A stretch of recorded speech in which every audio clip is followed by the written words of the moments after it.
મારું નામ કવિતા છે. હું આજે ખૂબ ખુશ હતી કારણ કે આજે મારી ડ્યુટીનો પહેલો દિવસ હતો. આખરે આટલા વર્ષોની મહેનત પછી હું પોલીસ ઓફિસર બની ગઈ હતી. મારી નોકરી ખૂબ સારી ચાલી રહી હતી. પોલીસ સ્ટેશનમાં મારી ખૂબ વાહવાહી થતી હતી કારણ કે હું એક ઈમાનદાર પોલીસ ઓફિસર હતી. અહીં નોકરી કરતા મને 1 મહિનો થઈ ગયો હતો. ન જાણે કેટલાય લોકો મારી પાસે આવ્યા હતા જે મને લાંચ આપવાનો પ્રયત્ન કરતા હતા. પણ મેં તેમને પણ શીખવ્યું હતું કે લાંચ આપવી અને લેવી એ પાપ છે. એટલે હું તમને આ ગુનામાં ધરપકડ પણ કરી શકું છું. એટલે આગળથી આવી કોઈ વાત ન કરતા. મેં ઘણા બધા કેસ હેન્ડલ કરી લીધા હતા. મારું જીવન આવી રીતે જ ચાલી રહ્યું હતું ત્યારે એક મોટો અને ખતરનાક કેસ મારી પાસે આવ્યો. એક જવાન છોકરી પોલીસ સ્ટેશનમાં દોડતી દોડતી મારી પાસે આવી અને બોલવા લાગી, "મેડમ, પ્લીઝ મને બચાવો. પ્લીઝ મારી મદદ કરો. હું તમારી આગળ હાથ જોડું છું. પ્લીઝ મને તે લોકો પાસે પાછી ન મોકલતા." તે છોકરીની વાત સાંભળીને હું ચોંકી ગઈ. મેં તેને શાંત પાડી અને કહ્યું, "શું, શાંતિથી વાત કર. તું આટલી બધી ગભરાઈ કેમ છે અને રડે છે?" મેં જોયું કે તેના માથા પર ઉજળા હતી અને થોડું લોહી પણ નીકળી રહ્યું હતું. મેં પૂછ્યું, "આ તારા માથે શું થયું?" તેણે કહ્યું, "હું તમને હમણાં જ બધું કહું છું, મેડમજી. મારી સાથે શું શું થયું અને આગળ શું થવાનું હતું." તે છોકરીએ કહ્યું, "હું તમારી પાસે રિપોર્ટ લખાવવા આવી છું." મેં મારી બીજી મહિલા ઓફિસરને ઈશારો કરીને કહ્યું, "આની રિપોર્ટ લખો." પછી તે છોકરીને કહ્યું, "હા, બોલ. કોની સામે રિપોર્ટ લખાવવો છે?" તેણે એક એવા માણસનું નામ લીધું કે તે સાંભળીને મારા હોશ ઉડી ગયા. મને વિશ્વાસ જ નહોતો થતો કે આખું શહેર જે માણસની વાહવાહી કરે છે, આ છોકરી તેના નામે રિપોર્ટ કરાવવા આવી છે અને તેના પર ગંભીર આરોપો લગાવી રહી છે. મેં તેને પૂછ્યું, "તું જાણે પણ છે કે તું કોના વિશે વાત કરે છે?" તેણે કહ્યું, "જી મેડમજી, હું જાણું છું. ખૂબ સારી રીતે જાણું છું. પણ હું તમને પણ તે માણસની હકીકત જણાવવા માંગુ છું જે પોતાના ઘરમાં છોકરીઓને રાખ્યા પછી તેમની ખૂબ ખરાબ હાલત કરી દે છે. કારણ કે મારી સામે એક છોકરીએ પોતાનો જીવ ગુમાવ્યો છે. તે બિચારી નિર્દોષ હતી. તેના માતા પિતા તેને ખૂબ ભાગ્યશાળી સમજતા હતા કે બાબાએ તેને પોતાના ઘરમાં રહેવાની પરવાનગી આપી. પણ તેમને ખબર નહોતી કે આ ઘરમાં શું શું થાય છે. અહીં છોકરીઓ સાથે ખૂબ ખરાબ વર્તન કરવામાં આવે છે." તે બિચારી ચીસો પાડતી હતી, બૂમો પાડતી હતી, પણ કોઈએ તેની વાત સાંભળી નહીં. તે તડપી રહી અને તડપતા તડપતા જ તેણે પોતાનો જીવ આપી દીધો. હું નથી ઈચ્છતી કે હું પણ મારો જીવ ગુમાવી બેસું.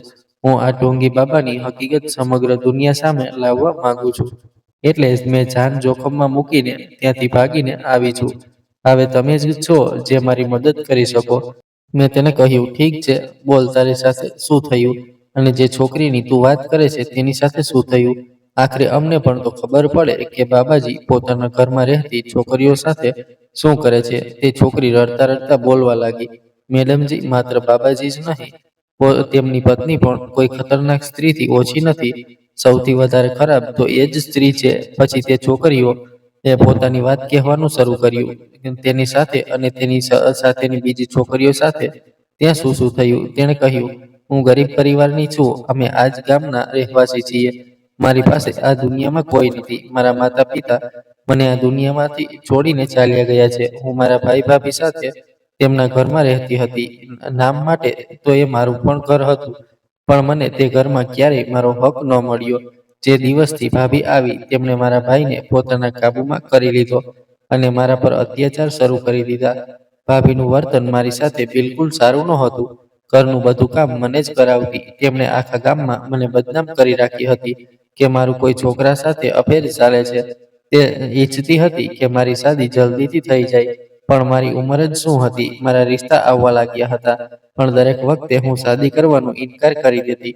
ભાઈ તો મારી જબરજસ્તી શાદી કરાવવા માંગતા હતા. એક દિવસ ભાભીએ કહ્યું, "ગામમાં સતરંગી બાબા આવ્યા છે."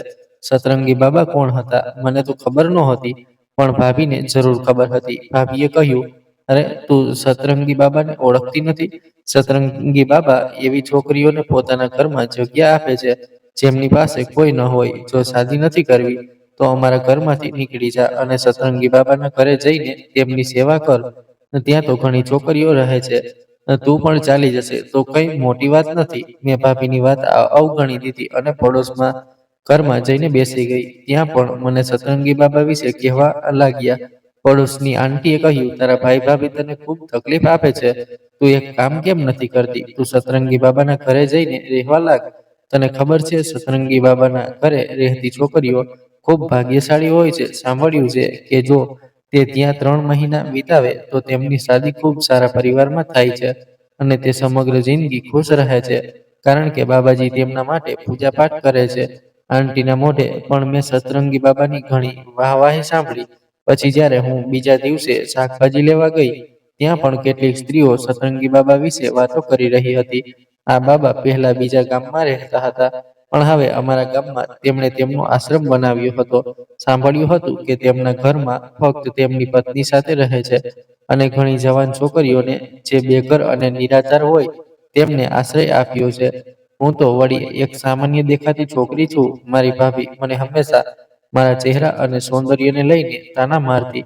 લોકોની વાતો મારા મગજમાં ઘૂમી રહી હતી કે શા માટે ન જઈને સતરંગી બાબાના ઘરે. પછી એક દિવસ મને જોવા છોકરાવાળા આવ્યા અને ભાભીએ જબરજસ્તી મારો સગપણ નક્કી કરી દીધો. પણ હું આ લગ્ન નહોતી કરવા માંગતી. છોકરાની માં ખૂબ ચાલાક હતી. મને તો એ પણ મારી ભાભી જેવી જ લાગતી હતી. એટલે મેં લગ્નથી સાફ ઇનકાર કરી દીધો અને કહ્યું કે જો જબરજસ્તી લગ્ન કરાવવાનો પ્રયત્ન કરશો તો હું ઘરેથી ભાગી જઈશ. તો પણ ભાઈ ભાભી મારા લગ્ન કરાવવા મક્કમ હતા. એટલે મારી પાસે એક જ રસ્તો હતો કે હું ઘરેથી ભાગી જાઉં અને બાબાજીના ઘરે જઈને રહું. વળી ત્યાં મારા જેવી ઘણી છોકરીઓ પોતાનું જીવન વિતાવતી હતી.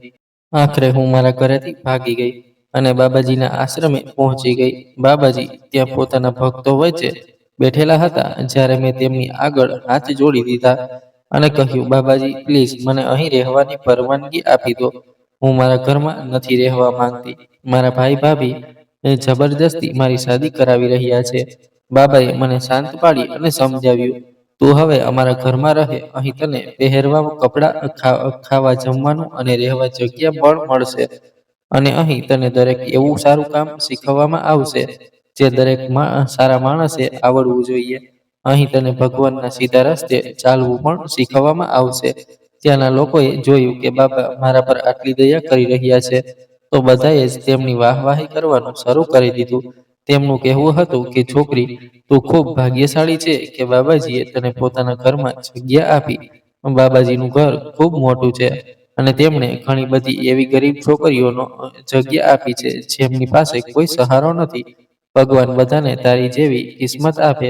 અમારી ઘરની દીકરીઓને પણ બાબાજીના ઘરમાં આવવાનો મોકો મળે. નહીં તો બાબાજી દરેકને પોતાના ઘરમાં જગ્યા નથી આપતા. તું મજબૂર હતી એટલે તારું કામ થઈ ગયું. નહીં તો ગામની કેટલીય છોકરીઓ બાબાજીના ઘરમાં રહેવા તરસી રહી છે. સાંભળ્યું છે કે જેના માથે બાબાજી હાથ મૂકીને આશીર્વાદ આપે તે છોકરી સમગ્ર જિંદગી પોતાની સાસરિયામાં રાણી બનીને રહે છે. એટલે જ અહીં ઢગલાબંધ છોકરીઓ આવવા માંગે છે. બધા લોકો બાબાની સામે તેમની આટલી વાહવાહી કરતા હતા કારણ કે બાબાજીની ખૂબ સારી ઇમેજ બની ગઈ હતી. મને પણ એવું જ લાગતું હતું કે બાબા સાચે જ ખૂબ સારા માણસ છે, પણ તે કેટલાક સારા છે અને કેટલાક ખરાબ છે એ તો મને ત્યાં રહેવાનું શરૂ કર્યું ત્યારે જ ખબર પડી. તે કોઈ સારા માણસ નહોતા, બલકે આ દુનિયામાં તેનાથી ખરાબ માણસ કોઈ બીજું હોય જ ન શકે. આ ગામના બધા જ લોકો બાબાને ખૂબ માન આપે છે. જ્યારે મારો તે ઘરમાં પહેલો દિવસ હતો, મારા ભાઈ ભાભી મને લેવા આવ્યા નહીં. ગામ લોકોએ તેમને કહી દીધું હતું કે તમારી બહેન ઘરેથી નીકળી ગઈ છે. તે તો વળી મને ઘરમાંથી કાઢવા જ માંગતા હતા. એટલે જ મારી શાદી કરાવતા હતા. પણ હું પોતાની મરજીથી બાબાના ઘરે આવી ગઈ એટલે તેમને મારાથી છુટકારો મળી ગયો. બાબાએ મને ત્યાં રહેલી એક સ્ત્રીના હવાલે કરી દીધી. તે મને ઓરડામાં લઈ ગઈ અને મને પણ બીજી છોકરીઓ જેવા જ કપડાં પહેરાવ્યા અને કહ્યું, તું ઘરનું કામ કર. બાબાનું ઘર ખૂબ મોટું હતું એટલે ત્યાં જે છોકરીઓ રહેતી હતી તેમનાથી ઘરનું બધું કામ કરાવવામાં આવતું હતું. જ્યારે તેમની પત્ની મહારાણી બનીને અમારા પર રાજ કરતી હતી અને અમારા પર હુકમ ચલાવતી હતી. મને પહેલે જ દિવસે કામ આપી દીધું કે મારે ઢગલાબંધ કપડાં ધોવાના છે. ઘરનું કામ તો હું સારી રીતે જાણતી હતી, પણ આટલા બધા કપડાં ધોવા મારી બસની વાત નહોતી. ત્યાં વોશિંગ મશીન પણ હતું, પણ બાબાજીની પત્નીએ કહ્યું હતું કે તારે હાથે જ કપડાં ધોવાના છે. અમારે અહીં મશીન નથી ચલાવતા. મેં કોઈ રીતે તે કપડાં ધોઈ નાખ્યા, પણ ગરમી વધારે હોવાથી મને આટલા બધા કપડાં ધોવાથી મારી તબિયત ખરાબ થઈ ગઈ અને પહેલે જ દિવસે હું ત્યાં બીમાર પડી ગઈ. મને સુવા માટે એક ઓરડો આપી દીધો. આ ઘરના ઓરડા જેલ જેવા જ બનાવેલા હતા, નાના નાના અને આગળ લોખંડની સળિયા લગાવેલા. વાસ્તવમાં એક પ્રકારની જેલ જ હતી, કારણ કે અહીં આવેલી છોકરી પોતાની મરજીથી બહાર પાછી જઈ શકતી નહોતી. પણ મને સૌથી વધુ આશ્ચર્ય ત્યારે થયું જ્યારે મેં મારી સામેના ઓરડામાં એક છોકરીને બેહાલ હાલતમાં જોઈ. તે ખૂબ નાની ઉંમરની હતી, કદાચ 15 વર્ષની હશે. ખૂબ કમજોર થઈ ગઈ હતી. બિચારીની આંખો નીચે કાળા વર્તુળો પડી ગયા હતા અને તે ખૂબ ખરાબ હાલતમાં પોતાના ઓરડામાં પડી હતી. હું મારા ઓરડામાંથી તેના ઓરડા તરફ સ્પષ્ટ જોઈ શકતી હતી. દેખાવે તે ખૂબ સુંદર હતી. હું તેની પાસે ગઈ અને બોલી, બહેન, તને શું થયું? તારી તબિયત ઠીક નથી લાગતી અને તું ક્યાંથી આવી છે? આ આપણા ગામની તો નથી લાગતી. તેણે તકલીફભર્યા અંદાજમાં ઊભી થઈને બેઠી અને કહ્યું, હું આ ગામની નથી, પડોશનું ગામ છે. ત્યાંની રહેવાસી છું. મેં કહ્યું, અરે, તો તું પડોશના ગામથી આવી છે. પછી કહ્યું, તારી તબિયત ઠીક નથી લાગતી. વળી તું તું ખૂબ સુંદર છે. આ કમજોરીની હાલતમાં પણ આટલી સુંદર લાગે છે. જ્યારે સાજી નિરામી થઈશ ત્યારે કેટલી સુંદર દેખાશે. તેણે કહ્યું, મારી આ જ સુંદરતા મારી દુશ્મન બની ગઈ છે. એક છોકરી મારી દવા લેવા બાબા પાસે ગઈ છે. દવા ખાઈ લઈશ તો હું એકદમ ઠીક થઈ જઈશ. પછી મારી સામે જોઈને બોલી, એક વાત કહું, લાગે છે કે તને આજે જ અહીં લાવવામાં આવી છે, કારણ કે આજ સુધી મેં તને અહીં ક્યારેય જોઈ નથી. મેં કહ્યું, લાવવામાં આવી એનો શું અર્થ? હું તો પોતાની મરજીથી આવી છું. મારા ભાઈ ભાભી જબરજસ્તી મારી શાદી કરાવતા હતા. છોકરાની માં ખૂબ ચાલાક હતી, એટલે મેં શાદીથી ઇનકાર કરી દીધો. પણ મારા ઘરમાં તો મારી ચાલતી જ નથી. એ લોકોથી છુટકારો મેળવવા અહીં ભાગી આવી. વિચાર્યું કે અહીં આરામથી જિંદગી વિતાવીશ. વળી ગામના બધા જ લોકો સતરંગી બાબાની ખૂબ વાહવાહી કરે છે. તે છોકરી મને જોઈને હસી અને બોલી, તું નથી જાણતી કે તું કેટલા મોટા દલદલમાં ફસાઈ ગઈ છે. આ બાબા અને તેની પત્ની ખૂબ ઘટિયા લોકો છે. અહીં છોકરીઓની ઇજ્જત સાથે ખિલવાડ કરવામાં આવે છે.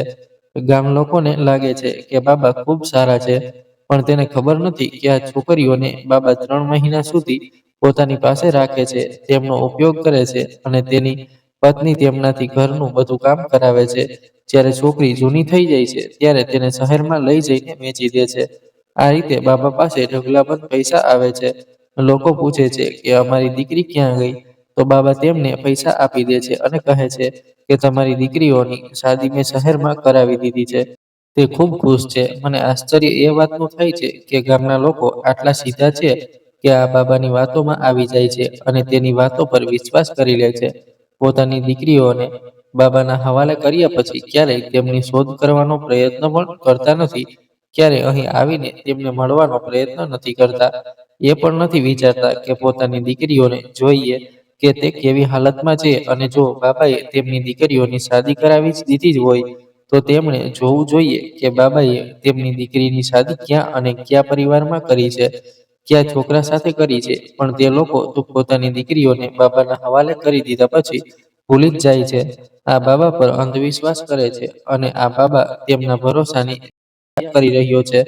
બાબા તેમને સખ્તાઈથી મના કરી દે છે, જો તમે પાછા ફરીને પોતાની દીકરીને જોવાનો પ્રયત્ન કરશો તો તમારી દીકરીઓનું ભવિષ્ય બગડી જશે. આવનારી જિંદગી ખૂબ ખરાબ થઈ જશે. મને અહીં આવ્યાને હજુ 10 દિવસ થયા છે. હું જાણું છું કે મારી સાથે પણ એવું જ થશે, કારણ કે મેં પોતાની આંખોથી ઘણી છોકરીઓને બાબા અહીંથી લઈ જતા જોઈ છે. તે બિચારીઓ ખૂબ રડે છે, પણ કોઈની કોઈ સુનવાઈ થતી નથી. મોટા ભાગે છોકરીઓને રાતના અંધારામાં લઈ જવામાં આવે છે, જેથી કોઈ બાબાને જોઈ ન શકે. હું વધારે સુંદર છું એટલે બાબા મારી ઇજ્જત દરરોજ રાત્રે બગાડે છે. તેની પત્ની તેને રોકતી પણ નથી, જ્યારે તે પોતાના પતિ વિશે બધું જ જાણે છે. આ બંને પતિ પત્ની લોકોની સેવાના નામે છોકરીઓની ઇજ્જત સાથે ખિલવાડ કરી રહ્યા છે. અહીં તો છોકરીઓની દલાલી પણ થાય છે. આ છોકરીએ મને પોતાનું નામ મધુ કહ્યું. મેં તેને પૂછ્યું, પણ તું અહીં સુધી કેવી રીતે પહોંચી? તેણે કહ્યું, બધા લોકોની જેમ મારા માતા પિતાને પણ સતરંગી બાબા પર ખૂબ ભરોસો છે. હું ભણવા માંગતી હતી, પણ મારા માતા પિતાએ મને ભણવા ન દીધું. એક દિવસ મારી તબિયત ખરાબ થઈ ગઈ તો ગામ લોકોએ કહ્યું કે પડોશના ગામમાં જે સતરંગી બાબા છે, તારી દીકરીને ત્યાં લઈ જાઓ, એની તબિયત એકદમ ઠીક થઈ જશે. સતરંગી બાબાની કાબિલિયતની ચર્ચા તો મારી મમ્મી ગામમાં ઘણા લોકો પાસેથી પહેલેથી જ સાંભળી ચૂક્યા હતા. વળી અમારા ગામમાં અભણ અને જાહેર લોકો બાબાઓ પર વધુ ભરોસો કરે છે અને ડોક્ટર પાસે જવાનું પસંદ નથી કરતા. મારી મમ્મી પણ મને બાબા પાસે લઈ આવ્યા. બાબાએ મારા પર એક બે મંત્ર ફૂંક્યા અને કહેવા લાગ્યા, તારી દીકરી ઠીક થઈ જશે. બાબા મને ખૂબ ધ્યાનથી જોઈ રહ્યા હતા. અમે બંને મા દીકરી ત્યાંથી ઉઠીને જવા લાગ્યા. ત્યારે બાબાએ મારી મમ્મીને કહ્યું, શું તું પોતાની દીકરીને મારી પાસે છોડીને જવા માંગે છે? હું તારી દીકરીનું ભવિષ્ય સુધારી દઈશ. તારી દીકરીની કુંડળીમાં દોષ છે. આગળ જતા એનું જીવન ખૂબ ભયાનક થવાનું છે. આ વાત સાંભળીને મારી મમ્મી ડરી ગયા અને બાબાજીની આગળ હાથ જોડી દીધા અને બોલવા લાગ્યા, બાબાજી, જો તમે મારી દીકરીને તમારી પાસે રાખી લેશો તો હું મારી દીકરીને ખૂબ સૌભાગ્યશાળી સમજીશ. મારી દીકરીનું તો આખું જીવન જ સુધરી જશે. કારણ કે મેં સાંભળ્યું છે કે જેટલી પણ લોકોની દીકરીઓ તમારી પાસે આવી છે તેમની શાદી શહેરના મોટા મોટા લોકો સાથે થઈ છે અને તે આજે પોતાની સાસરિયામાં રાણી બનીને રહે છે. પણ મને ન જાણે કેમ ડર લાગી રહ્યો હતો. મેં મમ્મીને ખૂબ મના કરી કે મને બાબા પાસે ન છોડો, મને તમારી સાથે લઈ જાઓ. પણ મમ્મીએ મારી એક ન સાંભળી. તેમણે મને સમજાવ્યું, તું બાબા પાસે રહીશ તો તારું જીવન પણ સુધરી જશે. વળી અમે ગરીબ લોકો છીએ. તારી શાદી પણ અમારા જેવા ગરીબ લોકોમાં થશે તો પછી તું પણ અમારી જેમ સાસરે જઈને ગરીબી ભરી જિંદગી વિતાવીશ. હું તારા ફાયદા માટે જ કહું છું. હું ઘરે જઈને તારા પપ્પાની પરવાનગી લઈને આવું છું. પણ તું ત્યાં સુધી અહીં જ રહે. મેં મમ્મીને કહ્યું, મમ્મી, પ્લીઝ મને છોડીને ન જાઓ. હું પણ તમારી સાથે ચાલું છું. હમણાં જ મને લઈ જાઓ. પણ મમ્મીએ એક ન સાંભળી અને મને બાબાજી પાસે છોડી દીધી. મને ખબર હતી કે મારા પપ્પા પણ બાબાજીના ઘરમાં રહેવા માટે મને પરવાનગી આપી દેશે. અને એવું જ થયું. છેલ્લી વાર મારા માતા પિતા મળવા આવ્યા અને મને આશીર્વાદ આપ્યા કે તું બાબાજી પાસે રહે અને પોતાની જિંદગી ખુશીથી વિતાવજે. બાબાજીએ મારા માતા પિતાને કહી દીધું કે હવે અહીં પોતાની દીકરીને મળવા આવવાની જરૂર નથી. 3 મહિના આ મારી પાસે રહેશે. એ પછી અમે એની શાદી શહેરના કોઈ સારા બિઝનેસમેનના દીકરા સાથે કરાવી દઈશું અને તમને તમારી દીકરીની શાદીના ફોટા પણ આપી દઈશું. મારા માતા પિતા ત્યાંથી એવા ખુશ થઈને ગયા જાણે તેમની દીકરી તેમનાથી દૂર નથી થઈ, પણ તેમને કોઈ મોટી લોટરી લાગી ગઈ હોય. મને મારા માતા પિતા પર ખૂબ અફસોસ થાય છે કે તેમણે પોતાની દીકરીને આ ઢોંગી બાબાના હવાલે કરી દીધી. મધુ પોતાની વાત કહેતા કહેતા ખૂબ રડી રહી હતી અને બોલી, હવે તું તારા ઓરડામાં જા, કારણ કે અહીં કોઈ ને કોઈ સ્ત્રી ચેક કરવા આવતી રહે છે કે બધી છોકરીઓ પોતાના ઓરડામાં છે કે નહીં.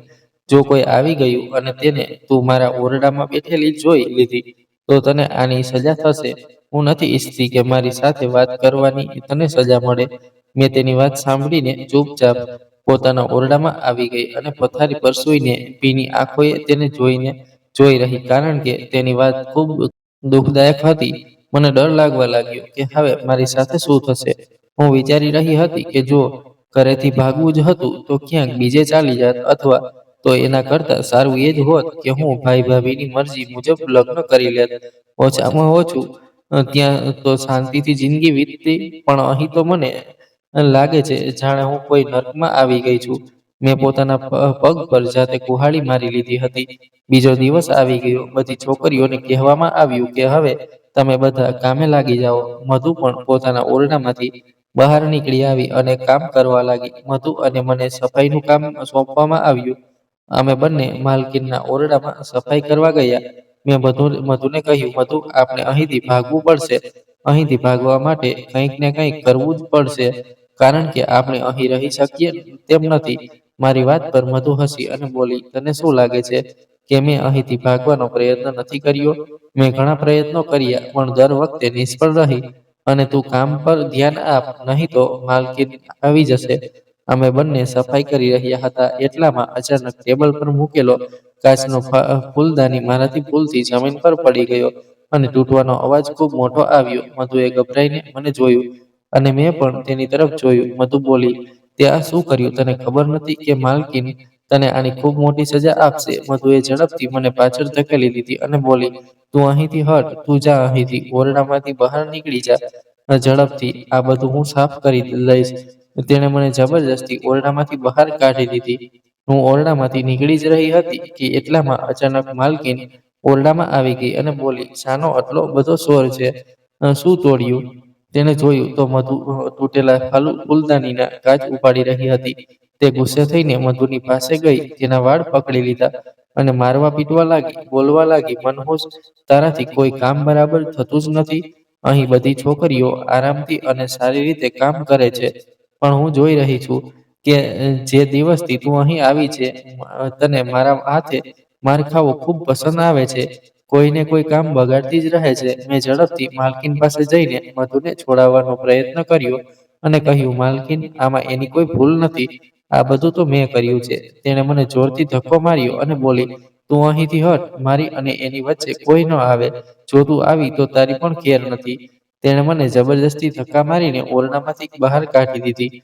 બિચારી મધુ ચીસો પાડી રહી હતી અને ખૂબ રડી પણ રહી હતી. હું પણ રડી રહી હતી અને દરવાજો જોરથી ઠોકી રહી હતી, બોલી રહી હતી, પ્લીઝ માલકીન, મધુને કંઈ ન કરો, એની કોઈ ભૂલ નથી. માલકીનને તેને દંડાથી એટલું માર્યું કે બિચારી ઘાયલ થઈ ગઈ. તેની ચીસોનો અવાજ મને બહાર સુધી આવી રહ્યો હતો અને હું તડપ તડપ કરીને રડી રહી હતી કે મારા કારણે બિચારી મધુનો આવો બુરો હાલ થઈ ગયો. ખૂબ મોડું થયા પછી બાબાની પત્ની બહાર આવી અને મને કહ્યું, લઈ જા આ છોકરીને અહીંથી. તેના રૂમમાં મૂકીને આવ. આ કંઈ કામની નથી. જટ એને તેના રૂમમાં છોડીને પોતાના કામે લાગી જા, નહીં તો તારી હાલત પણ એના જેવી કરી દઈશ. મેં ઝટપટ મધુને ઊંચકી લીધી. બિચારી તો ચાલી પણ નહોતી શકતી. હું તેને આધાર આપતી આપતી તેના રૂમ સુધી લઈ ગઈ અને પૂછ્યું, મધુ, તે મારો આરોપ પોતાના માથે શા માટે લઈ લીધો? તેણે કહ્યું, અહીં આવ્યા પછી મારું જીવન તો બરબાદ થઈ ગયું છે. હું અહીં રોજ કોઈને કોઈ નવા અત્યાચારનો શિકાર બનું છું. પણ તું તો કાલે જ અહીં આવી છે. મને નહોતું ઈચ્છ્યું કે જેવું મારી સાથે થઈ રહ્યું છે એવું જ તારી સાથે પણ થાય. હું તને વિનંતી કરું છું કે જો તને અહીંથી ભાગવાનો કોઈ રસ્તો દેખાય તો પ્લીઝ તું અહીંથી નીકળી જા. આ ખૂબ જ ખતરનાક જગ્યા છે. અહીં આવેલો માણસ ક્યારેય સુરક્ષિત પાછો નથી જતો. કદાચ ભગવાન તારો સાથ આપી દે. મેં મધુને કહ્યું, હવે હું અહીંથી એકલી ભાગવાની કોશિશ નહીં કરું. જો ભાગીશ તો તને સાથે લઈને જ જઈશ. મધુએ કહ્યું, હવે હું અહીંથી જઈને શું કરીશ? મારી સાથે તો ઘણું બધું ખોટું થઈ ગયું છે. હવે મારા જીવનની કહાની એવી જ ચાલશે. એટલું કહીને તે પથારીમાં સૂઈ ગઈ અને બોલી, હવે તું જા અહીંથી. જો તને જવામાં વાર લાગી તો તું જાણે છે ને તારી સાથે શું થશે. હું મધુના રૂમમાંથી પાછી આવી અને મારા કામે લાગી ગઈ, પણ મારું મન વારંવાર મધુ તરફ જ જતું હતું. બિચારી કેટલી તકલીફમાં હતી. અહીં બાકીની છોકરીઓ સાથે પણ એવું નહોતું થતું જેવું મધુ સાથે થઈ રહ્યું હતું, અને એ ફક્ત એટલા માટે કે બાબાના દિલમાં મધુ આવી ગઈ હતી. એમ કામ કરતા કરતા રાત થઈ ગઈ.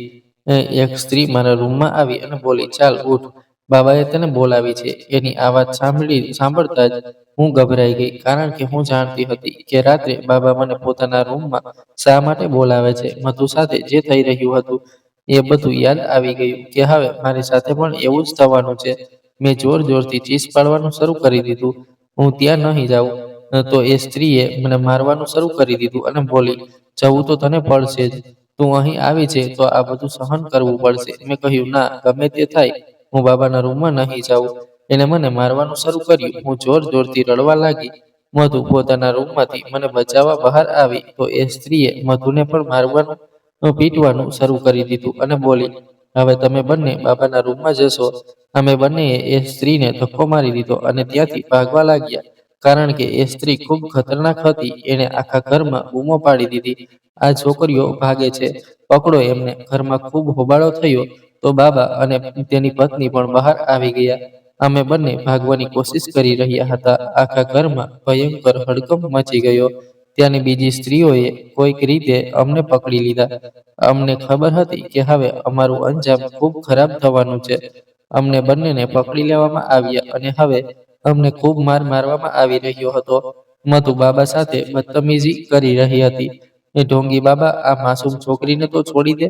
તે મારી સાથે જે કર્યું એનો ન્યાય ભગવાન કરશે, પણ તમે બંને પતિ પત્નીને હું ક્યારેય માફ નહીં કરું અને ભગવાન પણ ક્યારેય માફ નહીં કરે. હું તારી સામે હાથ જોડું છું.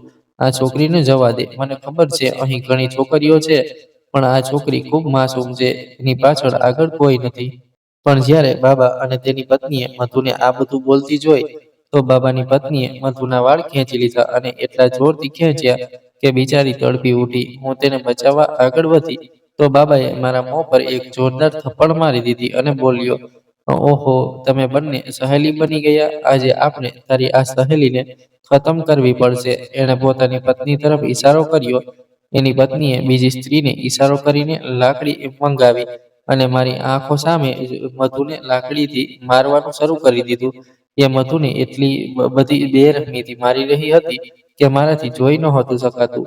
મેં લાખ પ્રયત્ન કર્યા કે મારા હાથ છોડાવીને મધુને બચાવી લઉં, પણ કંઈ થઈ શક્યું નહીં. બાબાએ મને જબરજસ્તી પોતાની સાથે રૂમમાં લઈ ગયો. આજે એ મારી ઇજ્જત લૂંટવા માંગતો હતો. બીજી તરફ બિચારી મધુ ખૂબ તડપી રહી હતી. એ મને ખેંચીને લઈ જવાની કોશિશ કરી રહ્યો હતો, પણ હું વારંવાર પાછળ વળીને મધુ તરફ જોઈ રહી હતી અને ચીસ પાડી રહી હતી, પ્લીઝ એને છોડી દો, પ્લીઝ અમને બંનેને છોડી દો, કોઈ અમને બચાવો. પણ આ બધું કરવાથી કદાચ કંઈ ફાયદો નહોતો. મધુને એટલી બધી ઈજા થઈ ગઈ હતી કે બિચારી ફર્શ પર તડપી તડપી બેહોશ થઈ ગઈ. તો પણ બાબાની પત્નીના હાથ નહોતા રોકાતા. તે સતત લાકડીથી એને મારતી જ રહી અને બાબાએ મને જબરજસ્તી રૂમની અંદર લઈ ગયો. એ રાતે મારી ઇજ્જત બાબાના હાથે નીલામ થઈ ગઈ. હું બાબાના રૂમમાં હતી. પછી બે સ્ત્રીઓ આવી અને મને રૂમમાંથી લઈ ગઈ. મેં મધુના રૂમ તરફ જોયું તો એ ખાલી હતો. મધુ હજી સુધી પાછી નહોતી આવી. આખી રાત વીતી ગઈ. હું એ જ ચિંતામાં હતી કે મધુ ક્યાં છે, એને એના રૂમમાં શા માટે નથી લાવવામાં આવી. પણ સવારે સત્ય ખુલ્યું, મધુ આ દુનિયામાંથી ચાલી ગઈ હતી. બાબાની પત્નીએ એને એટલી બધી બેરહેમીથી માર્યું હતું કે બિચારી ઘાયલ થતા થતા જીવનની જંગ હારી ગઈ અને મને એકલી છોડીને ચાલી ગઈ. મધુના મૃત્યુએ મને ખૂબ ડરાવી દીધી, પણ મેં મનમાં નક્કી કરી લીધું કે હું આ બાબાને સજા અવશ્ય અપાવીશ. સવારે બાબાએ મધુના માતા પિતાને બોલાવ્યા અને તેમને કહ્યું, તમારી દીકરીને બીમારી હતી. ઊંચા તાવને કારણે એ આ દુનિયા છોડીને ચાલી ગઈ. અમે તો ઘણો ઈલાજ કર્યો, પણ એ બચી નહીં. તેના માતા પિતા એને જોવા આવ્યા. તેઓ ખૂબ રડી રહ્યા હતા. બાબાએ મધુનો મૃતદેહ તેમને સોંપી દીધો. જ્યારે તેમણે મધુનો ચહેરો જોયો તો બોલ્યા, આને જોઈને નથી લાગતું કે એ તાવથી મરી છે. એના ચહેરા પર ખૂબ નીલ પડેલા છે અને શરીર પણ ઘાયલ છે. તેમણે હોબાળો કરવાનું શરૂ કરી દીધું. આખર તમે અમારી દીકરી સાથે શું કર્યું? જ્યારે તેમને પોતાની દીકરીના મૃત્યુના સમાચાર મળ્યા ત્યારે તેઓ તેના માટે તડપી રહ્યા હતા. પણ એ પહેલા તો તેમણે બાબા પર એટલો બધો ભરોસો કર્યો હતો કે મધુ તરફ પાછું વળીને જોવાની પણ કોશિશ નહોતી કરી. આજ તે લોકો છાતી પીટી પીટીને રડી રહ્યા હતા. તેમની આંખ સામે તેમની દીકરીનો મૃતદેહ પડ્યો હતો. બાબાએ જોયું કે આ લોકો ધીમે ધીમે સમજી રહ્યા છે કે તેમની દીકરી સાથે કંઈક ખોટું થયું છે. તો બાબાએ ચૂપચાપ 1 લાખ રૂપિયા મધુના માતા પિતાને આપવા માંગ્યા. પણ તેમણે કહ્યું, આનો મતલબ એ કે બાબાજી, અમારી દીકરી મરી નથી, બલકે અહીં એની સાથે કંઈક ગલત થયું છે. બાબાએ કહ્યું, હવે તમે સમજી જ ગયા છો તો વધારે પરેશાન થવાની જરૂર નથી. તમારી દીકરીનું આયુષ્ય એટલું જ હતું. એ આ દુનિયામાંથી ચાલી ગઈ. આ પૈસા રાખો અને જો હજી પણ ઓછા લાગે તો હું વધારે આપી દઈશ, પણ આ વાત કોઈને કહેતા નહીં. બાબાની વાત સાંભળીને મધુના માતા પિતાએ હોબાળો કરવાનું શરૂ કરી દીધું. અમે આખા ગામમાં કહીશું કે તું ઢોંગી બાબા છે અને તે અમારી દીકરીને મારી નાખી. આખર તે એની સાથે શું કર્યું હતું? બાબાએ પોતાની પિસ્તોલ કાઢીને તેમની સામે મૂકી દીધી અને કહ્યું, જો વધારે હોશિયારી દેખાડવાની કોશિશ કરી તો તમને બંનેને અહીં જ મારી નાખીશ. એમ કરો, પોતાની દીકરીનો મૃતદેહ અહીંથી લઈ જાઓ અને ચૂપચાપ કોઈ ખાડામાં દાટી દો. કોઈને ખબર ન પડવી જોઈએ કે તમારી દીકરી મરી ગઈ છે. જો તમે એમ ન કર્યું તો હું તમને બંનેને જાનથી મારી નાખીશ. મધુના માતા પિતા ખૂબ ડરી ગયા. તેમણે મધુનો મૃતદેહ લઈ લીધો અને બાબાએ જે કહ્યું તે પ્રમાણે ચૂપચાપ એને જંગલમાં દાટી દીધો હશે, એટલે કે તેમની દીકરીનું નામો નિશાન જ ખતમ થઈ ગયું. બાબાએ તેમને એમ પણ કહ્યું હતું કે કોઈ તમારી દીકરી વિશે પૂછે તો કહેજો કે બાબાએ શહેરમાં સારા સ્થળે એનું લગ્ન કરાવી દીધું છે અને એ પોતાના સાસરિયામાં ખૂબ સુખી છે. મધુના માતા પિતા ગરીબ લોકો હતા. બાબાનો સામનો ન કરી શક્યા એટલે ચૂપચાપ રડતા રડતા પોતાની દીકરીનો મૃતદેહ લઈને ત્યાંથી ચાલ્યા ગયા. પણ મેડમ, હું આ બધું સહન ન કરી શકી એટલે મેં ગમે તે કરીને ત્યાંથી ભાગી જવાનો નિર્ણય કરી લીધો. મને ખબર હતી કે આ વખતે મારા ભાગવાનું અંજામ મારું મૃત્યુ હશે, પણ મેં નક્કી કરી લીધું કે મારે મોટી ચાલાકીથી અહીંથી નીકળવું પડશે. આ ઘરમાં રહેવું એ મારા માટે સૌથી મોટા જોખમની ઘંટી સાબિત થઈ શકે. જ્યારે મારી આંખ સામે મધુનું મૃત્યુ થયું તો એમ જ મારું પણ થઈ શકે અને હું મધુને ન્યાય અપાવવા માંગતી હતી. જો હું પણ બાબા કે એની પત્નીના હાથે મરી જાઉં તો મારું રહસ્ય પણ રહસ્ય જ રહી જાય. કારણ કે મારા ભાઈ ભાભીએ પણ મારી સાથે મળવાની કોશિશ કરી નહોતી. કોઈને ખબર ન પડે કે આ ઘરમાં શું ચાલે છે. મેડમ, હું બહુ ચૂપચાપ સવારે બધા સૂતા હતા ત્યારે છત પર ગઈ અને ખૂબ ઊંચાઈએથી છલાંગ લગાવી દીધી. મેં વિચાર્યું કે પગ તૂટી જશે તોય ચાલશે, પણ જાન ન જવી જોઈએ. મારે જીવતું રહેવું હતું અને આ બાબાની સાચી સ્થિતિ દુનિયા સામે લાવવી હતી. હું છલાંગ મારીને જમીન પર પડી. મારા પગમાં ખરાબ રીતે ઈજા થઈ છે. તમે મારી ઈજા જોઈ શકો છો. તો પણ હું લંગડાતી લંગડાતી ત્યાંથી જેમ તેમ નીકળીને તમારી પાસે આવી છું અને તમને આ સત્ય કહી રહી છું. જો તમને મારી વાત પર વિશ્વાસ ન આવે તો તમે જઈને મધુના માતા પિતા પાસે સાચું પૂછી લેજો. કારણ કે હવે આ બાબા મને શોધવા નીકળશે અને ન જાણે કેટલી છોકરીઓ સાથે આ એ ખોટું જ કરી ચૂક્યો છે. એની પત્નીએ પણ ઘણી છોકરીઓનું જીવન બરબાદ કરી દીધું છે અને પછી આ લોકો એ છોકરીઓની શહેરમાં દલાલી કરે છે. હું તમારી સામે હાથ જોડું છું મેડમ. હું બધું સાચું સાચું કહી રહી છું. અહીં આ છોકરીની વાત પૂરી થઈ. મેં એને કહ્યું, ઠીક છે, તારી ફરિયાદ નોંધાઈ ગઈ છે. મેં મારા એક હવલદારને કહ્યું કે આ છોકરીને અમારી કસ્ટડીમાં રાખો, બહાર ન કાઢતા, કારણ કે એણે કહ્યું છે કે બાબાથી એની જાનને ખતરો છે. એની સુરક્ષા અમારી જવાબદારી છે. જ્યાં સુધી અમને ખાતરી ન થાય કે એ સાચું બોલે છે કે ખોટું, અમે તપાસ માટે નીકળી પડ્યા. સૌથી પહેલા અમારે મધુના માતા પિતા પાસે જવું હતું. અમે મધુનું સરનામું શોધી કાઢ્યું અને એના ઘરે પહોંચ્યા. એના માતા પિતાની આંખોમાંથી જ લાગતું હતું કે તેઓ ઘણું જ રોયા છે. જ્યારે અમે એમની પાસે દીકરી વિશે પૂછ્યું તો કવિતાએ જે કહ્યું હતું એ જ પ્રમાણે એમણે કહ્યું કે એમની દીકરીનું લગ્ન બાબાએ શહેરમાં સારી જગ્યાએ કરાવી દીધું છે અને એ ખૂબ સુખી છે. એટલે કે એમણે અમારી સામે સ્પષ્ટ જૂઠું બોલ્યા. અમે કહ્યું, જો તમે સાચું ન કહ્યું તો અમે તમને પણ અરેસ્ટ કરી શકીએ. સતરંગી બાબા વિરુદ્ધ પોલીસ સ્ટેશનમાં એફઆઈઆર નોંધાઈ ગઈ છે. આ વાત સાંભળતા જ મધુના માતા પિતા ચોંકી ઉઠ્યા અને બોલ્યા, અમારા ગામમાં આટલી હિંમત કોણે કરી કે સતરંગી બાબા વિરુદ્ધ ફરિયાદ કરી? મેં કહ્યું, તમે સાચું કહેશો તો હું તમારી દીકરીને ન્યાય અપાવી શકું. તમારી દીકરી મરી ગઈ છે ને? શરૂઆતમાં તો એમને ના પાડી, કારણ કે બાબાનો ખૂબ ડર હતો. પણ પછી મેં કહ્યું, જો તમે જૂઠું બોલ્યા તો હું તમને પણ એરેસ્ટ કરીશ. વળી સાચું ઉગારવું એ અમે પોલીસવાળાઓ માટે કોઈ મોટી વાત નથી. મારી વાત સાંભળીને તેઓ ડરી ગયા અને મારા પગે પડી ગયા અને રડવા લાગ્યા. અમારી દીકરીને બાબાએ મારી નાખી છે. અમે તો ઘણા ભરોસે એની પાસે દીકરીને લઈ ગયા હતા. અમે ઈચ્છતા હતા કે અમારી દીકરીનું ભવિષ્ય સુધરે, પણ અમને ક્યાં ખબર હતી કે એ બાબા એક દિવસ અમારી દીકરીને જ મારી નાખશે. ન જાણે એણે અમારી દીકરી સાથે શું શું કર્યું હશે. મેં પૂછ્યું, તો એ વાત સાચી છે કે તમારી દીકરી આ દુનિયામાંથી ચાલી ગઈ છે અને તમે તેનો મૃતદેહ પોતે બાબાના ઘરેથી લાવ્યા છો? બાબાએ તમને ધમકાવ્યા હતા? એમણે હા પાડી અને પછી બધી સાચી વાત કહી દીધી કે એમણે પોતાની દીકરીનો મૃતદેહ બાબાના કહ્યા પ્રમાણે જંગલમાં જ દાટી દીધો છે. અમે કહ્યું, ચાલો એ જગ્યા બતાવો જ્યાં તમે દીકરીનો દાટી છે. એમણે જગ્યા બતાવી. અમે ખોદકામ કરાવ્યું અને ત્યાંથી મધુનો મૃતદેહ કાઢી લીધો. અમે એને ફોરેન્સિક લેબમાં મોકલ્યો. રિપોર્ટ આવ્યો તો ખબર પડી કે એને ખૂબ માર મારીને ઘાયલ કરી દેવામાં આવી હતી, જેના કારણે એ તકલીફ સહન ન કરી શકી અને એનું મૃત્યુ થયું. રિપોર્ટમાં એ પણ સાબિત થઈ ગયું કે એની સાથે અનેક વખત ખોટું કામ થયું હતું. અમે કવિતાનો પણ ટેસ્ટ કરાવ્યો અને તેમાં પણ સ્પષ્ટ થઈ ગયું કે એની સાથે પણ એક વખત ખોટું કામ થયું છે. મધુએ જે કહ્યું હતું એ જ સાચું હતું. ભાગવાની એક રાત પહેલા એની સાથે આ બધું થયું હતું. એ જ રાતે મધુનું મૃત્યુ થયું અને બીજા દિવસે મધુના માતા પિતાને મૃતદેહ સોંપી દેવામાં આવ્યો. અને એ જ રાતે કવિતા છત પરથી છલાંગ લગાવીને અમારી પાસે ભાગી આવી હતી.